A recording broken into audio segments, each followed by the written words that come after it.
Financial stability को पहले अगर हम समझने की कोशिश करें तो देखिए, फाइनेंशियल स्टेबिलिटी मीन्स कि पैसा तो आ रहा है लेकिन वो टिक नहीं रहा है। तो अब अगर टिक नहीं रहा है तो उसके बहुत सारे कारण हो सकते हैं। अगर हम उनके कारण को जानना चाहें तो देखिए, पहले तो ये जानना चाहिए कि हाँ, अगर स्टेबिलिटी नहीं है तो किस वजह से नहीं है।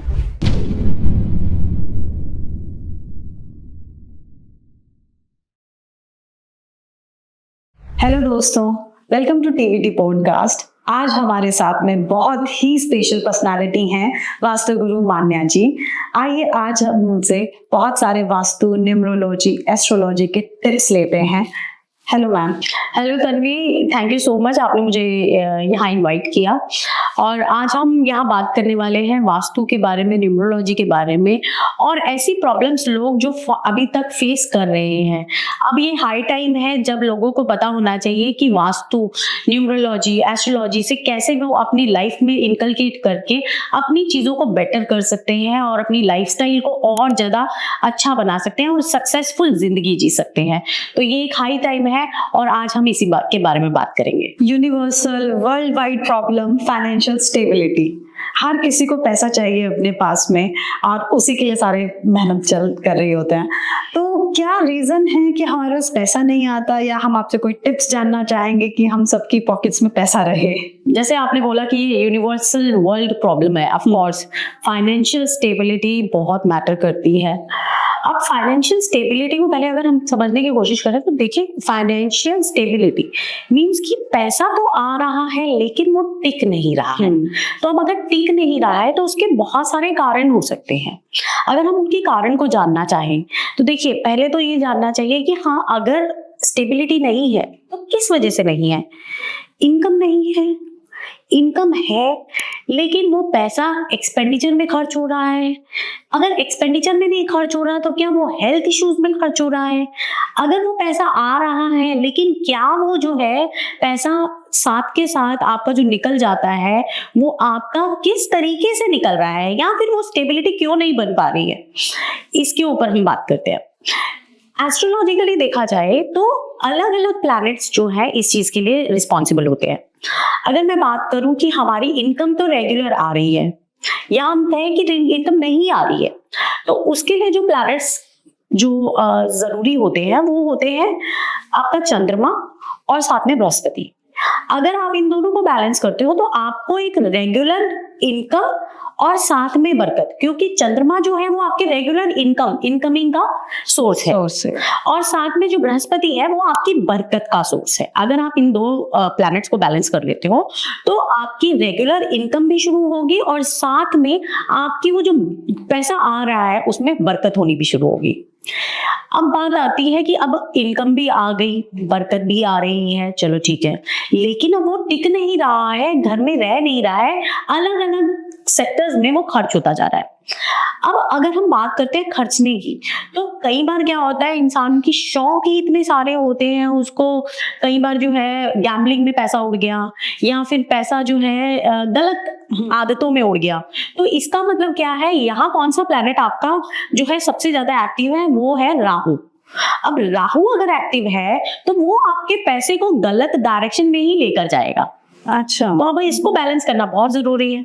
अब इसको बैलेंस करने के लिए आप क्या करेंगे, आप जो है राहु के लिए वेडनेसडे को एक स्क्वायर शेप में चांदी का टुकड़ा जो होता है, जैसे एक स्क्वायर शेप ले ले और उसको जो है आप अपने जो है पॉकेट में रखना शुरू कर दे। लेकिन ये स्टार्ट करना है आपको वेडनेसडे से। अब बात करते हैं, ये तो हो गया राहु का कि आपका जो इनकम आ रहा है आप उसका एक्सपेंडिचर कहाँ कर रहे हो, ज्यादा से ज्यादा आप उसको खराब कर रहे हो गलत चीजों में। अब आपके पास पैसा तो आ रहा है लेकिन क्या है, वो आपका पैसा जो है आपने जो पुराने कर्ज लिए हुए हैं उसमें उतरता जा रहा है। आप स्टेबल नहीं हो पा रहे हो। अगर कर्ज की वजह से आप स्टेबल नहीं हो पा रहे हो तो यहाँ आपका मंगल जो है वो डेफिनेटली कहीं ना कहीं एक्टिव है और आपको गलत रिजल्ट्स दे रहा है। अगर आपको मंगल आपका गलत रिजल्ट्स दे रहा है तो अब यहाँ पर आपको जो रेमेडी करनी है वो आपको ये करनी है कि आपको अगेन चांदी के साथ, क्योंकि चांदी है, चंद्रमा है, हमारी इनकम बनी रहे, लेकिन द थिंग इज अब अभी मंगल को भी स्ट्रॉन्ग करना है। तो यहाँ आपको क्या करना है, यहाँ पे आपको जो है मंगलवार के दिन लाल मसूर की दाल जो है वो हनुमान मंदिर में जाके चढ़ानी है। ये करने से आपका धीरे धीरे जो है कर्जा है वो उतरना शुरू हो जाएगा, आपकी स्टेबिलिटी बननी शुरू हो जाएगी। जब ऑफ कोर्स सी बात है, जब हमें ईएमआई देनी है या फिर अगर हमने, जैसे कई बार क्या होता है, ईएमआई अगर मैं बात करूं, प्रॉपर्टी की मैं बात करूं, तो ये क्या है, एक अच्छा कर्जा है कि ठीक है हमारी प्रॉपर्टी बढ़ेगी, प्रॉपर्टी की वैल्यू बढ़ेगी, वहां जाके इस का कर्जा जो है हमें कहीं ना कहीं बाद में गेन्स दे देगा या हमें बाद में हमारी वेल्थ एक्यूमुलेट हो जाएगी। वो तो है सही अच्छा कर्जा।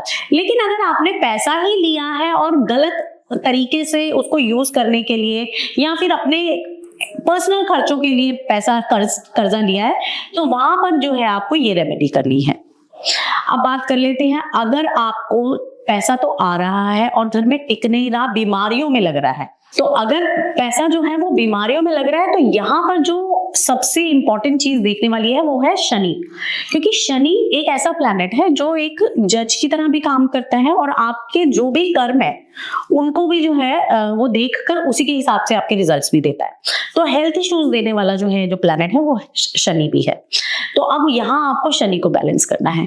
तो शनि को बैलेंस करने के लिए सबसे इंपॉर्टेंट है कि आप अपने घर में जब भी आप बाहर जाते हैं, आप घर से सुबह मॉर्निंग वॉक के लिए निकले, आप जब भी अपने घर में सुबह उठते हैं, तो आप अपने बेड को बना के रखें, अपनी लाइफ को डिसिप्लिन रखें, ताकि शनि की जो छोटी छोटी रेमेडीज हैं जो आप अपनी लाइफ में इंकलकेट करते हैं, तो ये आपको कहीं ना कहीं आपकी लाइफस्टाइल में एंटर होते ही आपके जो ये वाला प्लैनेट है वो बेटर होने शुरू हो जाता है, पॉजिटिव रिजल्ट्स देने शुरू कर देता है। तो बहुत ही छोटी छोटी रेमेडीज हैं जो आप अपनी लाइफस्टाइल में उतार सकते हैं और इजीली जो है उससे रिजल्ट पा सकते हैं। अब आपने लाइफस्टाइल की बात करी, तो लाइफस्टाइल कैसे हम मैनेज करें कि हमारे जो प्लैनेट्स हैं वो ऑटोमेटिकली हमारे सिंक्रोनाइज हो जाएं, तो हमें इतना प्रॉब्लम ही नहीं हो। जी बिल्कुल, देखिए लाइफस्टाइल को मैनेज करना आजकल के जैसे आजकल का हमारा एक एरा चल रहा है जिसमें हर समय हम भाग दौड़ कर रहे हैं, इतना स्ट्रेस है, एंजाइटी है, इन सब चीज़ों को मैनेज करना ज़रूरी है। सबसे इम्पॉर्टेंट है कि आप सुबह जब भी उठते हैं आप 5 मिनट के लिए मेडिटेशन ज़रूर करें। देयर इज नो नीड कि आप मंदिर में ही जाकर मेडिटेशन करें, आप कहीं पे भी, इनफैक्ट आप अपने बेड पे ही बैठकर मेडिटेशन कर लेंगे मेडिटेशन। लेकिन वो 5 मिनट की जो मेडिटेशन होनी चाहिए, that should be a connectivity with the God. आपको उस समय जो है अपने आप को कनेक्ट करना है गॉड से। वो मेडिटेशन जो 5 मिनट की मेडिटेशन है ना, वो आपके पूरे जो है चक्रास को भी बैलेंस करेगी। आप अपने चक्रास को बैलेंस करें, अपने रूट चक्रा से स्टार्ट करें, अपने रूट चक्रा पे जो है पहले फोकस करें, सो दैट, क्योंकि सबसे ज्यादा जो एंजाइटी आती है, जो एक डिप्रेशन आता है, इनसिक्योरिटी की बिहेवियर जो हमारे अंदर आता है, फियर आता है, वो सब जो है हमारे रूट चक्रा से ही आता है। तो इसलिए अगर रूट चक्रा को आप बैलेंस करते हैं तो वो आपको कहीं ना कहीं आपकी इन प्रॉब्लम्स से जो है दूर करता है। फिर उसके बाद आप जरूर करें एक्सरसाइज। एक्सरसाइज करने से आप रेगुलर जो है डिसिप्लिन में रहते हैं और साथ में आपका एक कहते हैं ना माइंड जो है वो भी खुलता है। पीसफुल माइंड खुलेगा, आपके ऑक्सीजन प्रॉपर्ली आपके ब्रेन तक पहुंचेगी, आप अच्छे से उसको यूटिलाइज कर पाएंगे। तो इसलिए इसके साथ में ये भी होता है, जब आप एक्सरसाइज करते हैं तो कहीं ना कहीं आप अपना शनि भी बेटर कर रहे होते हैं, तो इसलिए ये जरूर करें। फिर उसके बाद जब आप काम पे जा रहे हैं, आप अपने काम को बैलेंस करें, अपने वर्क लाइफ को बैलेंस करें। वर्क लाइफ बैलेंस करना बहुत ही इंपॉर्टेंट है। सी आजकल की भाग दौड़ वाली दुनिया में इट इज लाइक कि हर जगह हम भाग ही रहे हैं, कभी कोई काम है, कभी कोई टारगेट्स हैं। अब वो टारगेट्स भी कई बार कंप्लीट नहीं हो पाते हैं। वो क्यों नहीं हो पाते? क्योंकि हम लोग एक मशीन की तरह चल रहे हैं, हम लोग एक मशीन की तरह सिर्फ भाग रहे हैं, काम कर रहे हैं, बट उसका कोई एंड रिजल्ट नहीं है। उन एंड रिजल्ट्स तक पहुंचने के लिए हमारे प्रॉपर गोल्स होने चाहिए कि किस गोल तक हमें पहुंचना है। जब भी आप अपने टारगेट्स बनाते हैं उसको हमेशा टेम्पररी एक छोटा टारगेट बनाएं।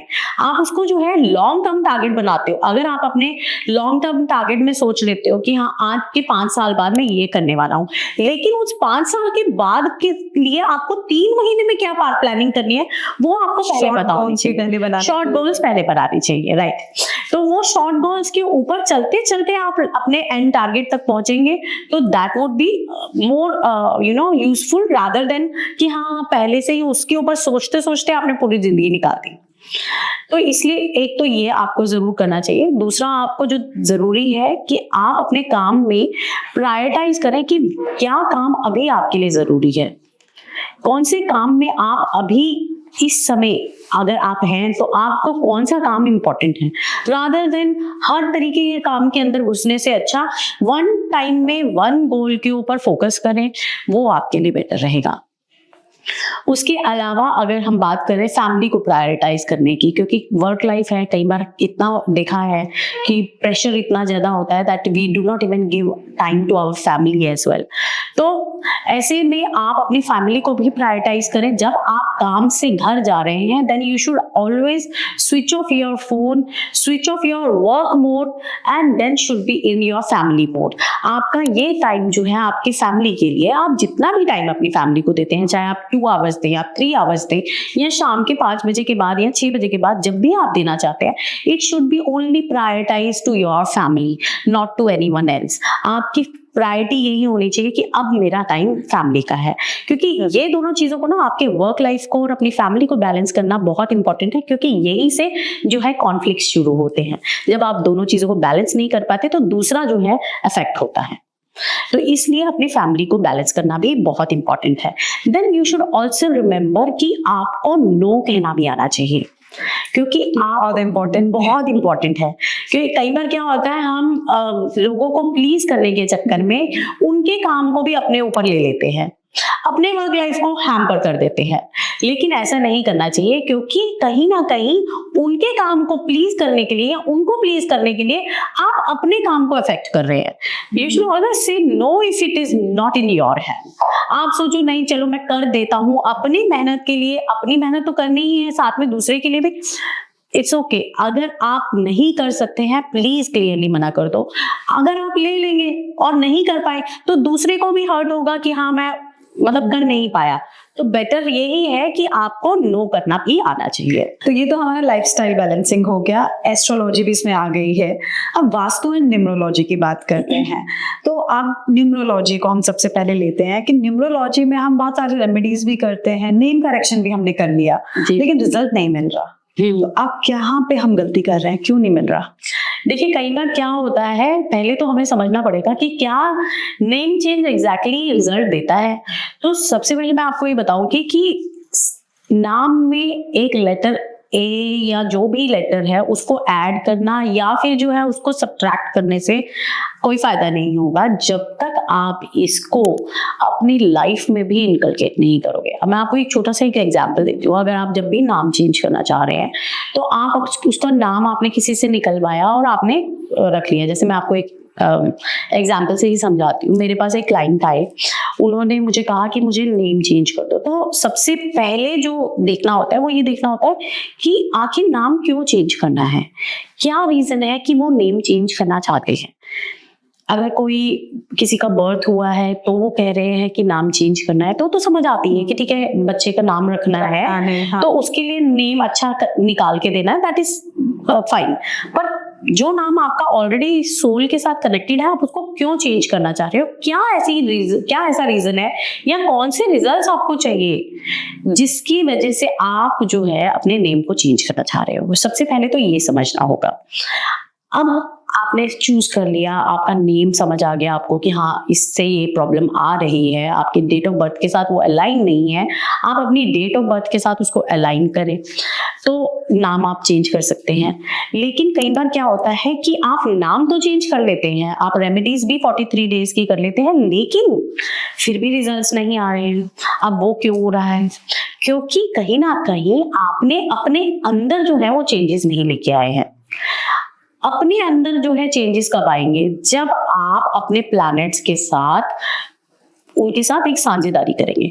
आप उन्हीं कोई जो महादशा आपकी चल रही है उसी के साथ उसका क्या एनवायरनमेंट है, उस एनवायरनमेंट को समझेंगे और उसके साथ साझेदारी करेंगे तभी। अब जैसे कहें कि अगर शनि की दशा चल रही है, शनि की दशा क्लियरली कहता है कि आपको डिसिप्लिन में रहना है, आपको हार्ड वर्क करना है, स्ट्रगल आएगा, इस टाइम पे हारना नहीं है, अपने काम को बढ़ा देना है। तो अगर आप शनि की दशा में अपने आप को ऐसे बिजी कर लेते हैं जहां पे आपको स्ट्रगल तो आए लेकिन आपने अपने काम को ही बढ़ा दिया, आप हार्डवर्क तो कर रहे हैं। अब कई बार क्या कहता है शनि, कहता है कि मैं तो भगाऊंगा। अब आप भागना भी चाहते हो, अब आपको क्या कर रहे हैं, आप एक्सरसाइज करना शुरू कर दे, जिम जाना शुरू कर दे, रोज रनिंग करना शुरू कर दे। तो आप क्या कर रहे हो, आपने वहां पर अपने प्लैनेट के साथ जिसकी महादशा चल रही है उसके साथ साझेदारी कर ली। तो वो प्लैनेट आपके काम में आपको नहीं भगाएगा, क्योंकि आप तो ऑलरेडी वो चीज कर रहे हो, ऑलरेडी हमने उसको वो दे दिया जो वो चाह रहा है। तो अगर आप ऐसा करेंगे तो डेफिनेटली वो जो है नाम भी आपका इफेक्ट करेगा और वो प्लैनेट भी आपको तंग नहीं करेगा। एक चीज मैं आपको और बताऊंगी कि जब हम नेम चेंज करते हैं तो नेम चेंज जब भी हम करते हैं तो हमारा जो एस्ट्रोलॉजिकल चार्ट होता है उसमें सेकंड हाउस वो मनी का और फैमिली का होता है, और जब हम देखते हैं उसी के बिल्कुल ऑपोजिट साइड पे एक हाउस होता है जो कि काम का होता है। जैसे ही हम काम मतलब अपने नाम को चेंज कर रहे हैं पैसे के लिए या रिलेशनशिप के लिए, फैमिली के लिए, तो हम अपने सेकंड हाउस को जैसे ही टच करते हैं, चेंज करने के लिए उसकी रेमेडी करते हैं, तो उसके साथ साथ एक हाउस की रेमेडी करना भी बहुत इंपॉर्टेंट है। क्यों? क्योंकि यहाँ पर अगर आपने सेकंड हाउस को चेंज किया तो आपका एट हाउस डेफिनेटली इफेक्ट होने वाला है। तो उसकी रेमेडी भी बिल्कुल जरूरी है। जब आप नेम चेंज करते हैं अपने सेकंड हाउस के लिए और फिर उसके बाद अपने एट हाउस की रेमेडी करते हैं तो आपको जाके नेम चेंज का रिजल्ट मिलता है। तो इसलिए जो भी रेमेडीज आपको आपके नेम चेंज के साथ दी जाए उनको प्रॉपरली करें, अपनी लाइफस्टाइल में जो चेंजेस बताए जाएं उनको इनकलकेट करें so that you can get best benefit of it. आजकल बहुत ज्यादा देखा गया है कि हाई प्रोफाइल लेवल की जॉब्स अगर जा रही हैं, क्योंकि बहुत सारी कंपनीज बंद भी हो रही हैं, या अभी कोविड के टाइम में भी देखा कि बहुत सारे लोगों को निकाला गया। अब उन लोगों को बहुत ज्यादा इश्यूज आ रहे हैं, जॉब नहीं लगती है कई महीने तक। तो ऐसा क्यों होता है और क्या रेमेडीज वो कर सकते हैं कि उनको इजीली जॉब दूसरी मिल जाए? देखिए, जैसे मैंने आपको बताया है ना कि जॉब या फिर कर्म जो हमारा देखा जाता है वो एस्ट्रोलॉजिकल चार्ट में 8th हाउस डिसाइड करता है और 10th हाउस डिसाइड करता है। 8th हाउस जो है वो डिजीज का हाउस भी है और 10th हाउस जो है हमारे कर्म फल का हाउस है। तो अब अगर हम अपने कर्मों को सही रखेंगे, हमारी परेशानियों को हम ना बढ़ाएंगे और जब हम 8th हाउस को बैलेंस करेंगे, कहीं ना कहीं हमारा 10th हाउस भी बैलेंस होगा। तो इसीलिए 8th हाउस को बैलेंस करना बहुत इंपॉर्टेंट है। और जब हम जॉब्स की बात करते हैं तो यहाँ हमें देखना होता है कि शनि, क्योंकि जब भी शनि की महादशा आती है या फिर अंतर्दशा आती है तो चेंज आता है या फिर जो है जॉब जाती है। तो ऐसे समय में अगर आपको लगता है कि आप हाई प्रोफाइल जॉब कर रहे हैं और ऐसा आपके साथ सडनली हो गया है तो आपको सूर्य की उपासना करनी है। आप रोज एवरीडे जो है जब विद इन सनराइज, आप with in 2 hours of sunrise आप जो है जल चढ़ाएं सूर्य को, और जब सूर्य को आप जल चढ़ाते हैं तो उसके अंदर आपको जो है लाल कुमकुम जो होता है वो डालना है। और जब आप वो जल चढ़ा रहे हैं तब गायत्री मंत्र का जो है उच्चारण करना है। गायत्री मंत्र आप पढ़ें, इससे जो है आपके जॉब्स के जो चांसेस हैं वो खुल जाएंगे। दूसरा, वास्तु के हिसाब से जो जॉब्स के लिए डायरेक्शन देखी जाती है वो डायरेक्शन देखी जाती है ईस्ट डायरेक्शन। तो ईस्ट डायरेक्शन को अगर आप स्ट्रॉन्ग करते हैं तो डेफिनेटली जो आपके अपॉर्चुनिटीज हैं जॉब्स की वो खुल जाती हैं। ईस्ट डायरेक्शन में आप जो है कॉपर का सन लगा सकते हैं, या फिर यहाँ पर राम जी का, क्योंकि राम अगर हम देखें तो he was a Raja, right, या फिर मैनेजरियल जितने भी बड़े बड़े जॉब में जो बड़े पोस्ट होती हैं वो एक अच्छे लेवल की जो पोस्ट होती हैं वो ईस्ट डायरेक्शन से आ सकती हैं। तो आप जो है वहां पर राम जी की फोटो लगा सकते हैं, या फिर सन जो है वहां पे बेस्ट काम करता है। एस्ट्रोलॉजिकली अगर मैं जॉब्स के लिए बात करूं तो एस्ट्रोलॉजिकली आप अगर रेगुलर आदित्य हृदय स्तोत्र का पाठ करते हैं तो ये भी आपको हेल्प करेगा जॉब्स के लिए। एक डायरेक्शन और है वास्तु के हिसाब से जिसके ऊपर काम करना बहुत ही इंपॉर्टेंट है, चाहे वो बिजनेस हो चाहे वो हो जॉब्स, वो है नॉर्थ डायरेक्शन, वो है कुबेर की डायरेक्शन। ये अपॉर्चुनिटीज देने की डायरेक्शन है, यानी कि आपको किसी भी फील्ड में अपॉर्चुनिटीज चाहिए तो ये डायरेक्शन आपको डेफिनेटली हेल्प करेगी। तो इसलिए नॉर्थ डायरेक्शन अगर आपका बैलेंस है, या फिर अगर इस पे आपने कुछ ग्रीन कलर का जो है सीनरी लगा दी है, या फिर ग्रीन कलर यहाँ पर कर दिया है, लाइट ग्रीन कलर आप इसको कर सकते हैं। अगर यहाँ पे कोई बड़ी सीनरी लगा दी या प्लांट यहाँ पर आपने रख दिया, लेकिन प्लांट भी जो रखना है वो वाटर में रखना है, पानी में रखना है, या फिर अगर आप यहाँ पर पानी भी रख देते हैं तो भी आपकी अपॉर्चुनिटीज क्रिएट होने लग जाती हैं। ये सब करने से jobs definitely, if anyone is looking for high jobs, तो definitely they can go into these remedies and they will get good results. अब वास्तु की बात हो रही है तो वास्तु में मैं जानना चाहती हूँ कि कैसे हम अपने वास्तु को बैलेंस करें कि हमारे सारी प्रॉब्लम्स जो हैं वो इजीली सॉल्व हो जाएं। एंड वास्तु में भी घर एंड फ्लैट, क्योंकि बहुत सारी चीजें फ्लैट्स में पॉसिबल नहीं है, बिल्कुल, तो उनको हम कैसे बैलेंस कर सकते हैं? तो देखिए, जब हम बात करते हैं ना घर की और फ्लैट की, तो यहाँ दो चीजें आती हैं। एक तो है आपने घर बनाया है, प्लॉट्स के ऊपर बनाया है, यहाँ पे बेसिक प्रिंसिपल जो है वो डिफरेंट है। लेकिन जब आप फ्लैट्स की या फिर अपार्टमेंट्स की बात करते हैं, क्योंकि आजकल जो वो हाई राइज बिल्डिंग्स हैं, मल्टीपल स्टोरीज बनी हुई हैं और multiple people are living on same floor, तो इस तरीके से अगर फ्लैट्स की और अपार्टमेंट्स की बात करें तो यहाँ पर जो प्रिंसिपल्स हमें देखने होते हैं या फिर हमें जो फॉलो करने होते हैं वो थोड़े डिफरेंट है। अब क्योंकि एक ही फ्लोर है, एक ही फ्लोर पे 4 अलग अलग फ्लैट्स हैं, चारों फ्लैट्स की डायरेक्शन अलग है, तो अब यहाँ किस तरीके से हम चूज करें कि कौन सा फ्लैट हमारे लिए बेटर है और कौन से प्रिंसिपल्स हम अपनाएं, इसके बारे में मैं आपको बताती हूँ। सबसे पहले तो वास्तु के हिसाब से, ये अगर हम वास्तु की जो संहिता है उसको भी पढ़ते हैं तो उसमें बहुत क्लियरली लिखा है, जहां लोग वास करते हैं, जहां देवता वास करते हैं, वहां वास्तु होता है। वो जगह जो है बेस्ट रहती है आपके घर के लिए, आपके खुद के लिए। अब सबसे पहले अगर हम बात करें कि घर के अंदर की जो मेन एंट्री है वो बहुत इंपॉर्टेंट रोल प्ले करती है। यहाँ पर फ्लैट्स में और अपार्टमेंट्स में हमें ये देखना बहुत जरूरी है कि हमारी जो मेन एंट्री है वो मिडिल में नहीं होनी चाहिए, यानी कि जब हम घर में एंटर कर रहे हैं तो उसके लेफ्ट साइड पे जितना एरिया आ रहा है उतना ही एरिया उसके राइट साइड पे भी आ रहा है, तो वो एंट्री क्या हो गई? मिडल एंट्री हो गई। तो ये एंट्री हमारी नहीं होनी चाहिए, क्योंकि ये माना जाता है कि अगर आपकी मिडिल की एंट्री है, यानी कि आप जब घर में एंटर हो रहे हैं और आपके जो डोर है, मेन एंट्रेंस है, वो मिडिल में आ रहा है, तो ये एक बहुत बड़ा वास्तु दोष है।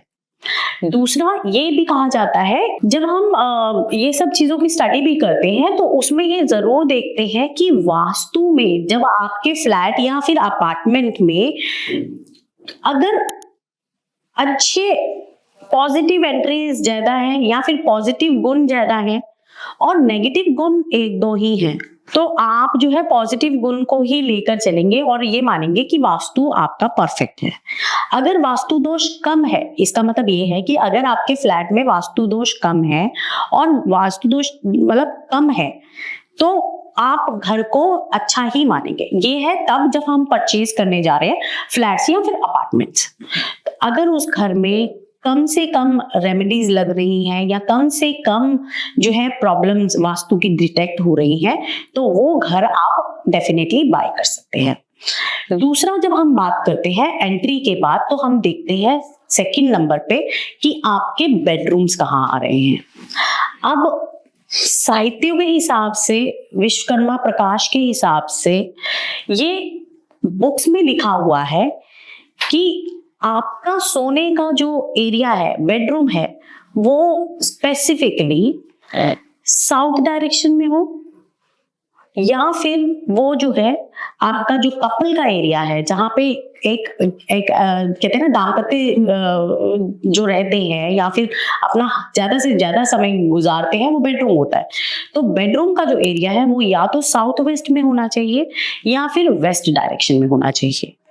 थर्ड बेस्ट डायरेक्शन जो होती है वो होती है नॉर्थ वेस्ट से लेकर नॉर्थ तक का एरिया। नॉर्थ एग्जैक्टली कम इसको अवॉइड करते हैं, but north west direction is also a good area where you can make your bedroom. ठीक है, इसके बाद हम बात करते हैं किचन की। जो थर्ड नंबर पे आता है वो आता है किचन। बहुत सारे वास्तु के जितने भी बुक्स हैं उसके अंदर क्लियरली मेंशन है कि अगर आप आग्नेय कोण में किचन बनाते हैं, ये आपके लिए सबसे बेस्ट होता है। यहाँ रखा हुआ धान्य यानी कि फूड आपको हेल्प करता है आपके पौष्टिकता को बढ़ाने में, विच इज आपके डाइजेस्टिव सिस्टम को बेटर करने में आपको हेल्प करता है। इसलिए कहा जाता है कि साउथ से लेकर साउथ ईस्ट तक की जो डायरेक्शन है ये आपके लिए बेस्ट डायरेक्शन है किचन बनाने के लिए। यहाँ आपका किचन होना चाहिए। अगर आपके फ्लैट में साउथ से साउथ ईस्ट की डायरेक्शन में आपके किचन नहीं आ पा रही है, तो जो सेकंड बेस्ट डायरेक्शन आती है वो आती है नॉर्थ वेस्ट डायरेक्शन, क्योंकि यहाँ पर भी साहित्य में लिखा हुआ है कि अगर आप अपना धान्य यहाँ रखते हैं तो भी वो आपको अच्छे से फलीभूत होता है। तो इसलिए अगर आप वेस्ट डायरेक्शन में भी अपनी किचन बनाते हैं या नॉर्थ वेस्ट डायरेक्शन में भी बनाते हैं तो वो भी जो है वास्तु दोष नहीं कहलाती है। इसके बाद जो है थर्ड नंबर के बाद फोर्थ नंबर पे जो हम देखते हैं फ्लैट्स के लिए, वो देखते हैं आपके सेंटर ऑफ द हाउस। आपके सेंटर में जो है कोई हैवी चीज ना आए, जो आपके घर का पूरा मध्यांतर जिसको कहते हैं उस सेंटर में आपका कोई बहुत हैवी चीज ना आए, या फिर वहां पर कोई किचन ना बना हो या फिर टॉयलेट्स ना बना हो। इस तरीके की चीजों को अवॉइड करें। अगर आपको लगता है कि आपके घर में कम से कम वास्तु दोष है तो उस घर को आप परफेक्ट माने और जो है अच्छी एंट्रेंस को मेन मानकर इस प्रिंसिपल के साथ आप जो है नया घर फ्लैट्स में या फिर अपार्टमेंट्स में खरीद सकते हैं। थैंक यू दोस्तों, मैं आशा करती हूँ कि आप सभी को ये पॉडकास्ट अच्छा लगेगा और जो भी रेमेडीज मैंने आपको दी हैं वो आपके लिए बिल्कुल कारगर सिद्ध होंगी। अगर आपको किसी भी तरीके की जानकारी और चाहिए या फिर अगर कोई भी रेमेडीज के बारे में आपको पूछना है, कोई इन्फॉर्मेशन चाहिए, तो मेरे कॉन्टैक्ट नंबर नीचे लिखे हुए हैं, आप इधर कॉन्टैक्ट कर सकते हैं और पूछ सकते हैं।